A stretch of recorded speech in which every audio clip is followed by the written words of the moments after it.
Ku pandang-pandang adik dari seberang, cantik juga rupamu sungguh menawan.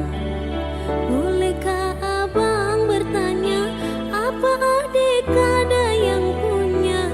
Jika belum, ku ingin nyatakan cinta.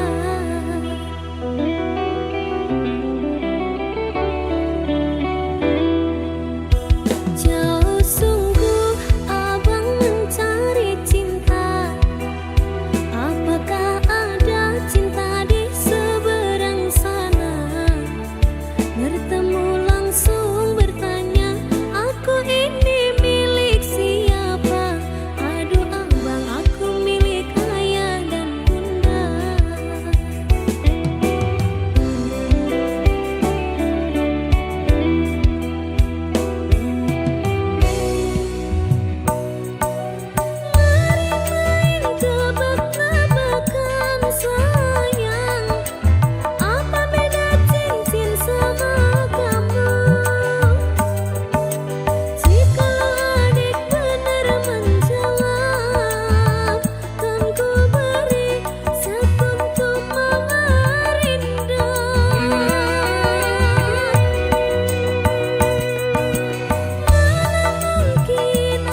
koran.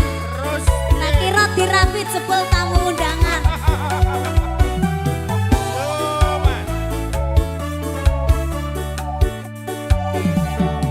Rasane bingung isih ra percaya. Telung sasi wingi aku isih pacarmu. Sebab saiki ana wong liya. Rasa sedih pengen nangis tapi kok wagu. Awale indah kini berantakan. Kabeh cerita mbok rampungi nganggo undangan. Aku gagah teko ning resepsinan. Kowe sesandingan tak tinggal nyanyi dangdutan. Aku ngerti yen atiku mung monggo rekreasi. Aku sadar ku relakan walaupun sedikit ambiar. Minggu esok atus merepot gas tipis ning resepsimu. Nyakseni ijab kabul kue robo jamu. Statusku mbiyen pacar saiki tamu undangan. Kelangan kue aku oleh ijol prasmanan. Aku rumangsa rong iso nyenengke. Nuntut urip penakku ra kuat sanggane. Mlaku taunan dadi rono gunane. Tiwas sayang dadi ra penak atine. Ngerti-ngerti aku nampani undangan. Ana jenengmu aku bingung ra karuan. Biyen pacar saiki aku dadi mantan. Dadi saksimu pas munggah ning pelaminan. Aku ngerti yen atiku mung monggo rekreasi. Aku sadar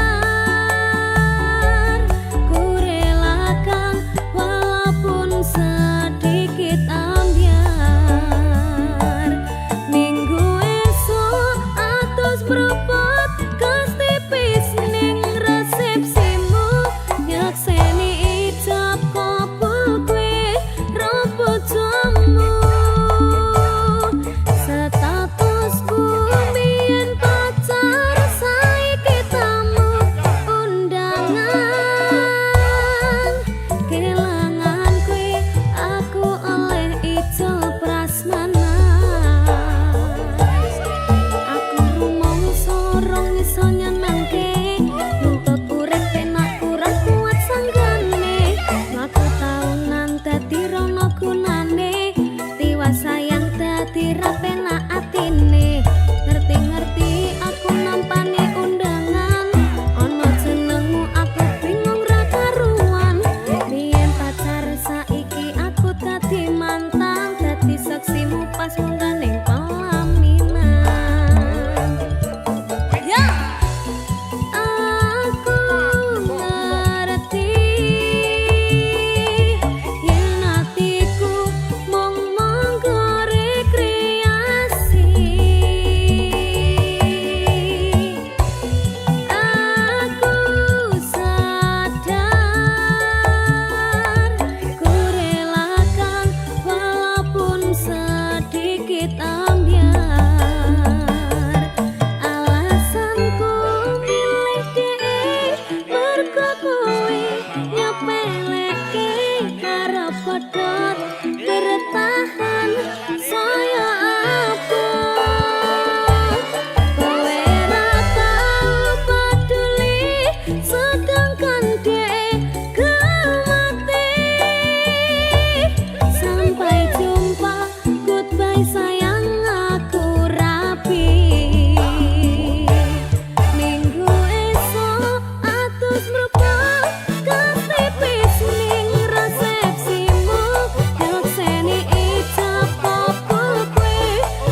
jalani asmara menunggu pertemuan tiba.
nganti tekan saiki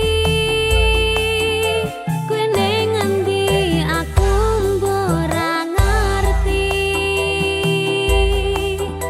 kowe ning kono ya mbok karo sapa aku ning kene joko ati mung kanggo kowe yen ngerti lar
lagi ning rasane pahit tenan. Mangan mangut lele rasane kok padha tempe. Apa kaya ngene rasane wong ora duwe. Cintaku mbok ya sampun le nesu kabeh iso rasa kudu nganggo matu duwe manan paras bagus mundak beda karo atimu. Rungokno tembangan manisku. Duh sayang ngapunten saestu yen dereng saged nuruti apa karepmu, tapi aja sumelang ana dina liyane bakal tak upayake mbuh kepiye carane. Tresnaku ora bakal luntur, sayangku ora bakal goyah senadyan kahanane bubrang. Aku bakal setia, ora mungkin mendua matur suwun.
berberi apa Ken?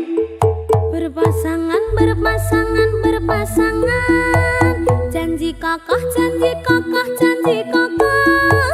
Saling cinta, saling hormat, saling jaga, saling ridho, musyawarah untuk sakinah. Berpasangan, berpasangan, berpasangan. Janji kokoh, janji kokoh, janji kokoh. Saling cinta, saling hormat, saling jaga, saling ridho, musyawarah untuk sakinah.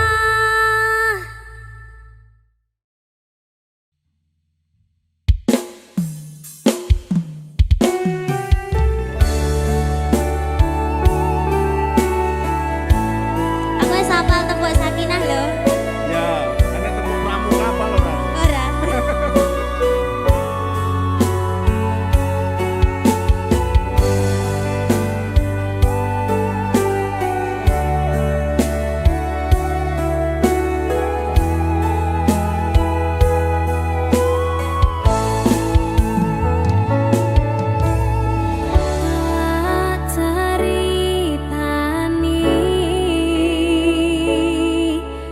Cerita sing paling larani nalika bapak lunga ninggalke keluarga nelongso nanging kudu tak terima sing gawe tambah lara wong tuwa ana kaya ra ana ngendi kasih sayangi sing kaya cah liyane bapak ibu bingung dhewe-dhewe yen pancen kudu pisah aja nganti anak dadi korban berjuang ninggalan dhewean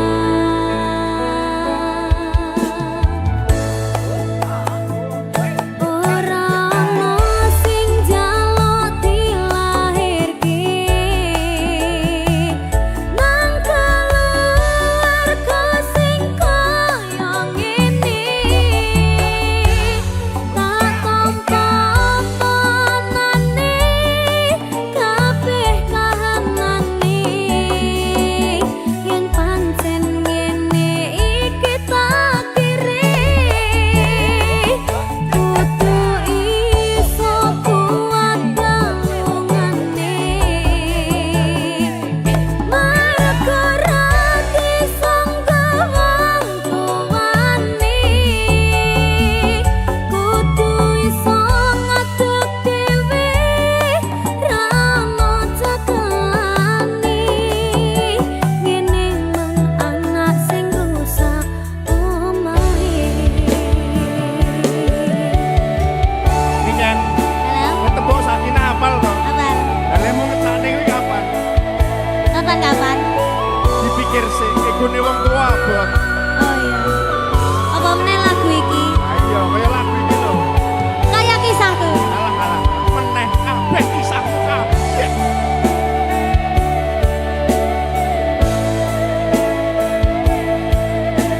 Sabar ya, Nak. Yen pancen kudu pisah, aja nganti anak dadi korban berjuang ninggalan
Simbo aku sing ayu dhewe, ijazahku SMP pengalaman ora duwe, paling penak rapi wae.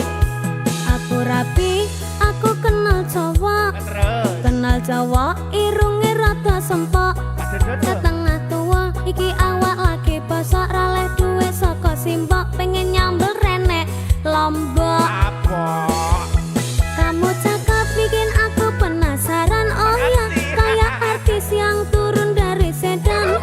Aku pusing karena selalu mikirin, ku bawakan dukun dari Magetan, Magetan ora mempan. Kadukun Jombang ora mempan. Kadukun Ngawi saya edan. Aku bunuh diri mangan duren satu litek, menek power sak nyeploke, enek bocah ganteng dhewe gawerene tak rapine. Pertamanya aku nggak mengerti kenapa ditangkap Pak Polisi, digebukin setengah mati, disuruh ngakuin barang bukti. Masalahnya karena narkotika, heroin, putau dan sabu-sabu. Wajahku dipotret wartawan sehingga fotoku masuk koran.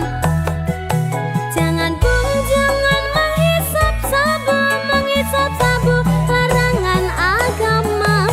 Jangan bung, jangan membajak lagu, larangan negara.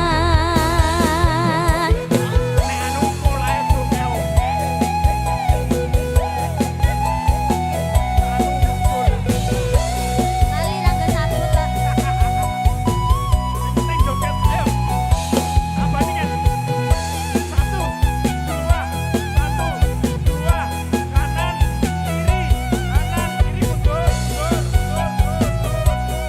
Tresna amuren.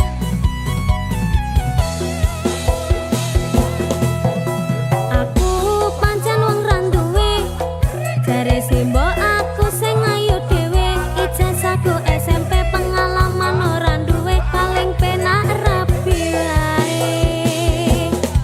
Aku rapi, aku kenal cowok irunge rada sempok, setengah tua iki awak lagi bosok, raleh duwe saka Simbo pengen nyambel renek Lombok. Kamu cakep bikin aku penasaran, oh ya kayak artis yang turun dari sedan. Aku pusing karena selalu mikirin, ku bawakan dukun dari Magetan, Magetan ora mempan. Kadukun Jombang ora mempan. Kadukun Ngawi saya edan. Aku bunuh diri mangan duren satu litek, menek power sak nyeploke, enek bocah ganteng dhewe gawerene tak rapine. Pertamanya aku nggak mengerti kenapa ditangkap Pak Polisi, digebukin setengah mati, disuruh ngakuin barang bukti. Masalahnya karena narkotika, heroin, putau dan sabu-sabu. Wajahku dipotret wartawan sehingga fotoku masuk koran. Jangan bung, jangan menghisap sabu, larangan agama. Jangan bung, jangan membajak lagu, larangan negara.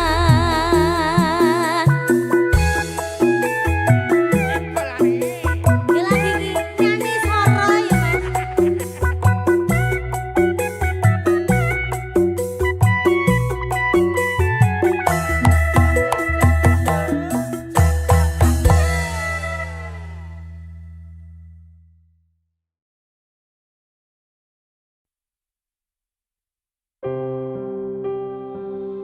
Aku pancen ora sempurna, gampang terluka, tapi yen wis bab setia, aku juara. Coba sawangan sithik wae.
Pangapunten nek liyane niken mboten mawon.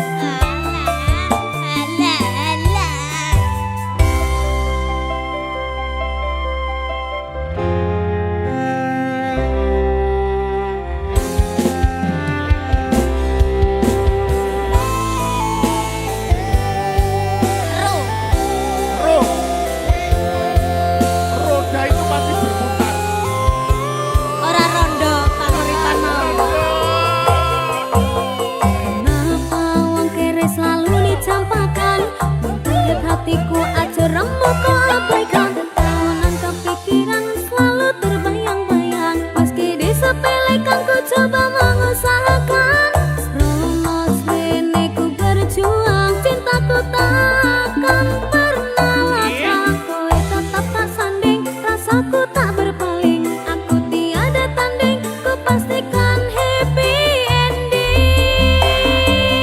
Aku pancen ora sempurna, gampang terluka. Tapi yen wis bab setia, aku juara. Coba sawangan sithik wae perjuanganku. Bayangkan jika cerita kita ini bisa membuatmu bahagia. Aku pancen ora sempurna, gampang terluka. Tapi yen wis bab setia, aku juara. Coba sawangan sithik wae perjuanganku. Bayangkan jika cerita kita ini bisa membuatmu bahagia.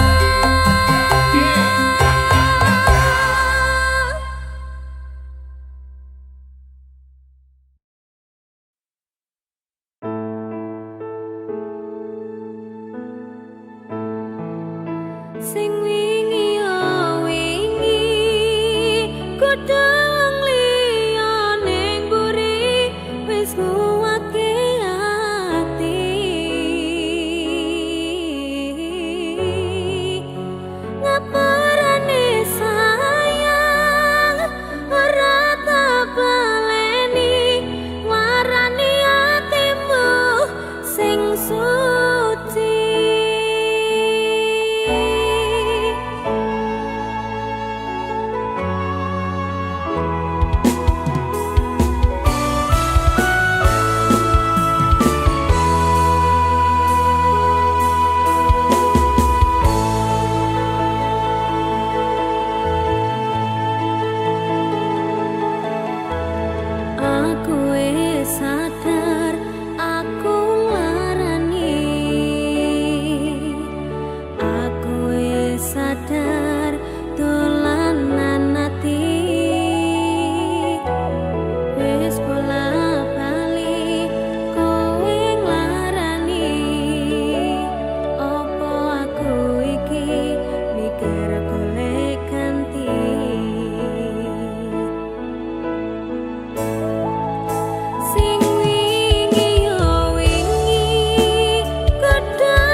jogonan atimu ngancani nulis cerita uripku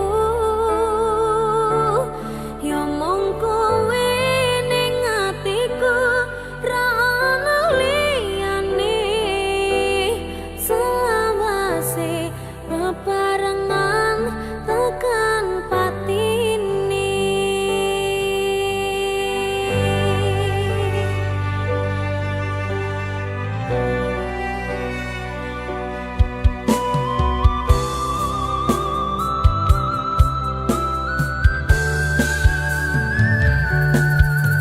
Ora krasa sampun tiba wancine iso nyanding kowe saben dinane senadyan akhir betalan kudu tresnoku karo kowe orang liya susah bunga dilakoni bareng-bareng donga lelamu kok iso dadi lila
jaga.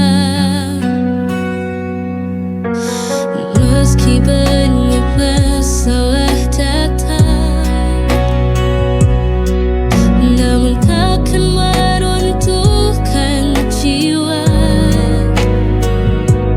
karena janji Allah begitu nyata bagi hamba yang selalu bersabar.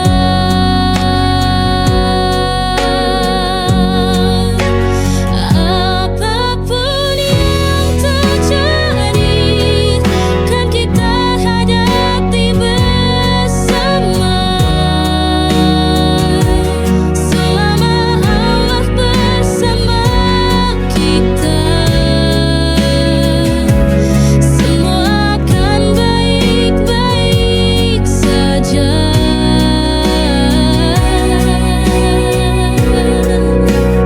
Pegang dengan ini, jangan pernah merasa sendiri.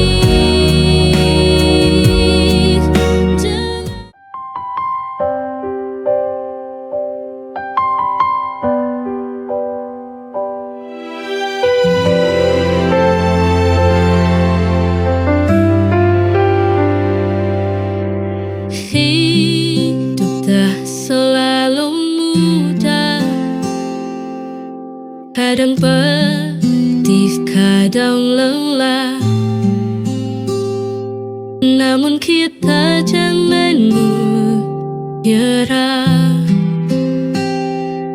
Ada harapan di setiap langkah. Duka hanya sementara, kelak akan berganti bahagia. Selama ada keyakinan, pasti indah pada waktunya. Kita harus kuat, jangan pernah menyerah, terus maju melangkah, raih mimpi dan harapan. Kita harus kuat, walau badai menghadang, jalan teguhnya hati. Kita pasti bisa lewati.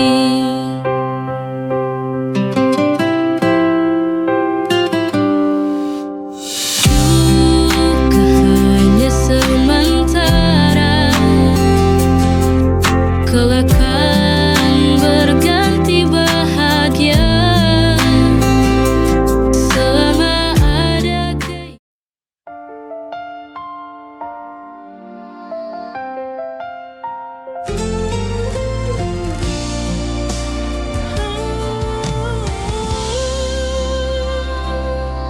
cinta bukan hanya rasa di dada, tapi janji suci di hadapannya. Berdua melangkah satu tujuan, membangun rumah penuh kasih sayang. Menikah itu ibadah, menyempurna seluruh jiwa raga, bersama suka dan duka. Kita bersama raih bahagia.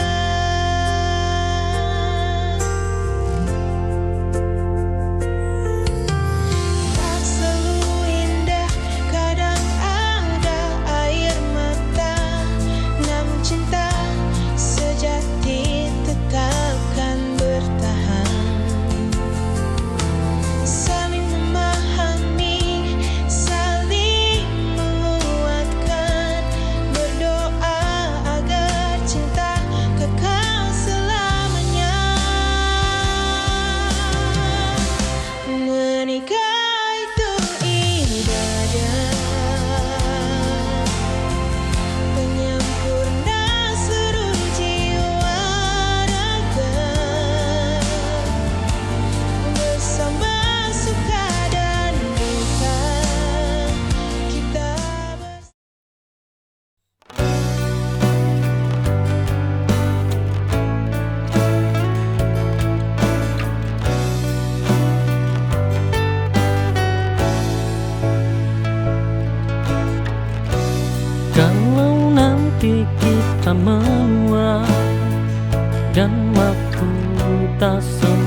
sederhana seperti sekarang.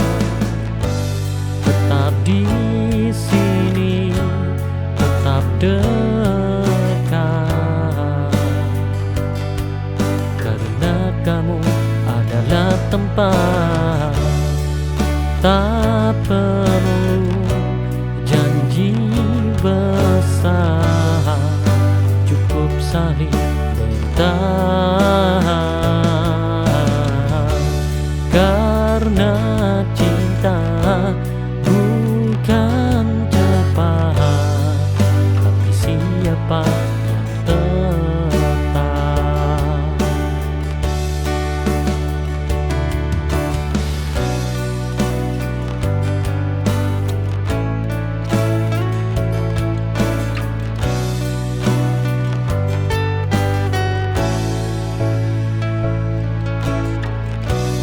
Kalau nanti kita menua dan waktu tak semanis dulu,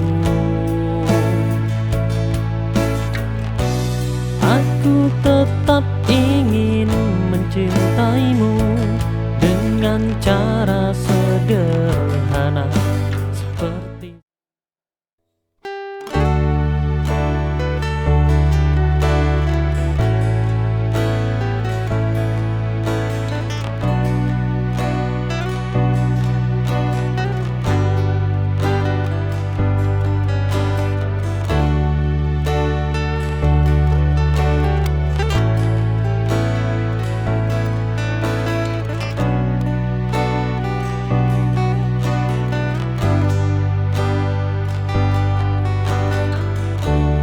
kita akan melihat waktu berubah, tubuh lemah, suara perlahan. Tapi aku ingin tetap menatapmu dengan rasa yang sama seperti hari pertama. Kamu bukan sekedar bagian dari hidupku, kamu bab terakhir yang ingin ku akhiri bersamamu. Nanti saat kita duduk di beranda, melihat matahari tenggelam tanpa terburu, aku ingin berkata pelan padamu, aku bahagia memilihmu.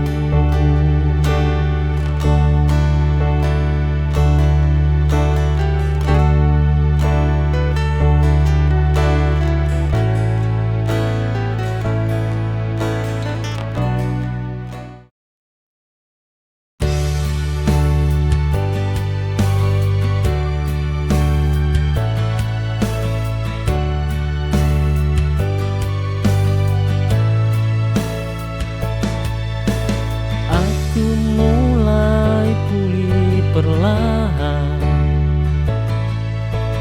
tanpa kamu dalam bayangan.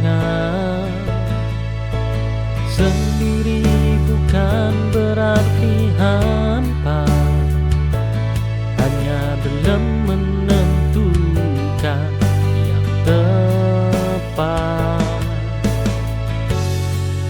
Aku sendiri sekarang,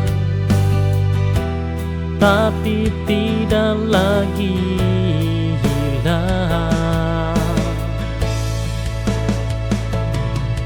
Aku tetap bernapas tanpamu, aku tetap berjalan sendiri. Hari ini mungkin sepi, tapi besok bisa lebih berarti.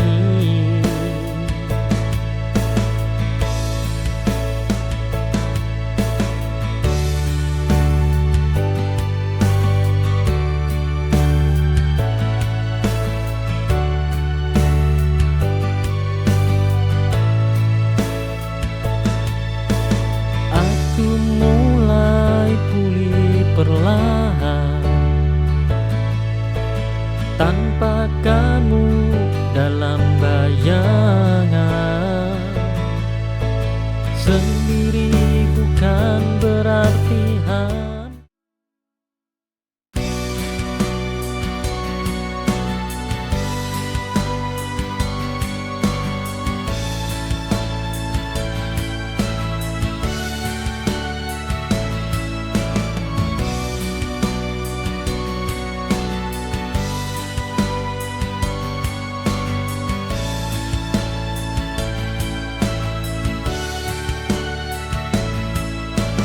dirimu memberiku arti. Setiap kata yang kau bisikan, setiap peluk yang kau hadirkan, menenangkan hati yang bergetar pelan. Kau bawa damai tanpa suara,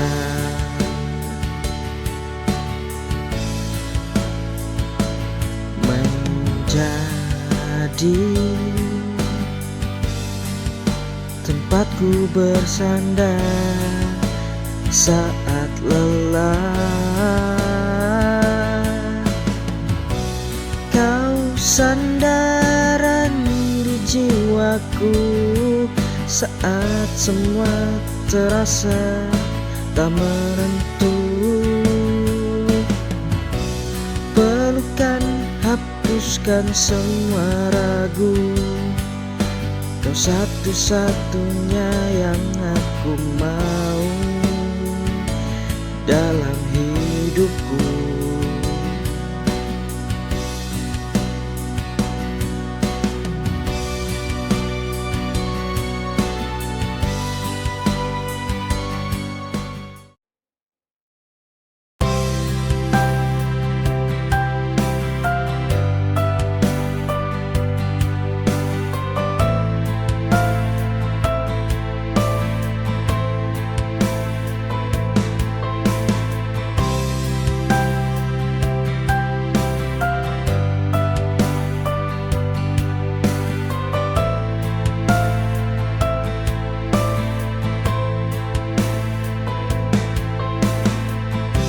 Pelan-pelan kau datang mengisi hati yang dulu sepi sendiri. Tanpa sadar aku jatuh lagi pada tatap yang tak pernah pergi. Kau yang ku pilih meski dunia tak mengerti.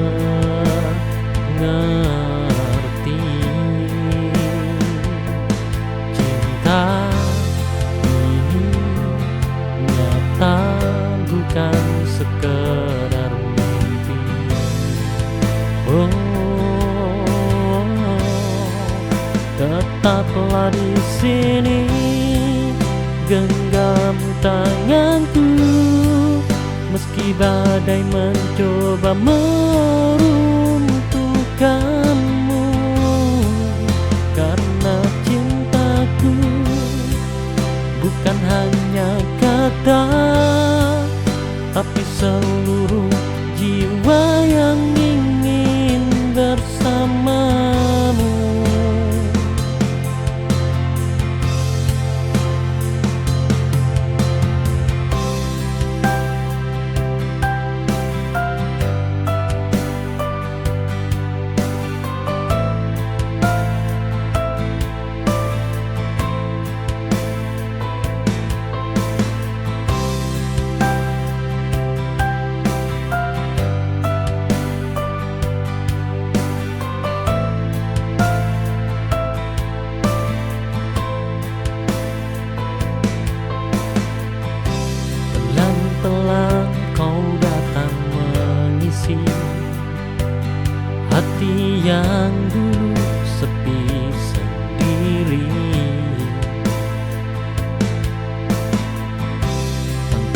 sadar aku jatuh lagi pada tatap yang tak pernah pergi.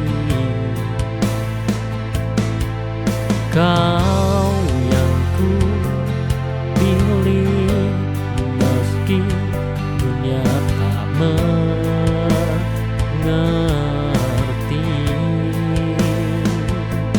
Cinta ini nyata bukan sekedar mimpi.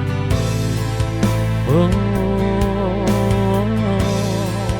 tetaplah di sini, genggam tanganku, meski badai mencoba meruntuhkanmu. Karena cintaku bukan hanya kata, tapi seluruh jiwa yang ingin bersamamu.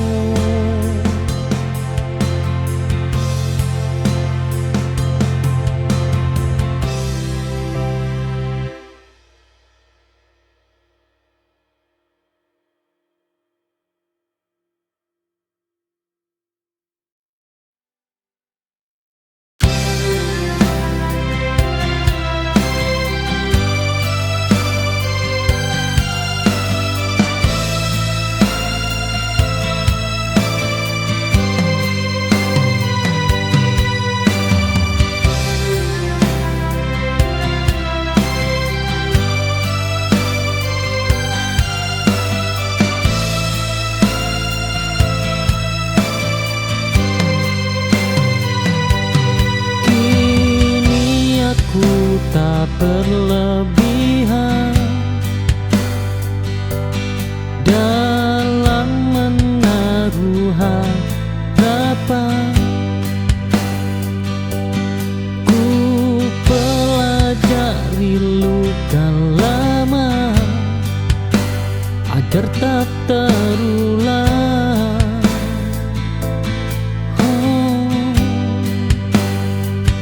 Berharap secukupnya agar jatuhnya wajar. Oh, aku mencinta sewajarnya, tak mengorbankan diri. Jika nanti kau pergi, aku masih berdiri.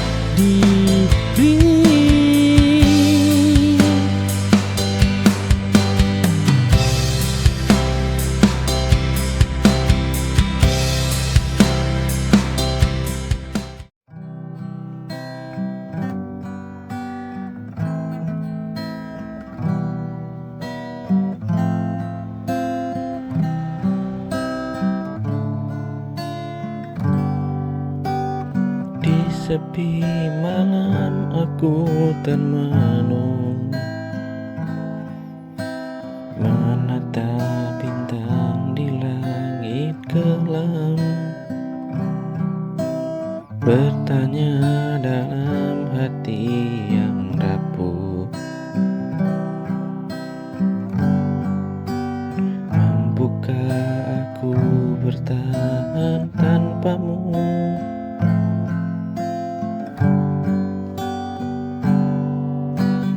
Kenangan indah datang menghampiri, menyentuh luka yang tak sembuh lagi.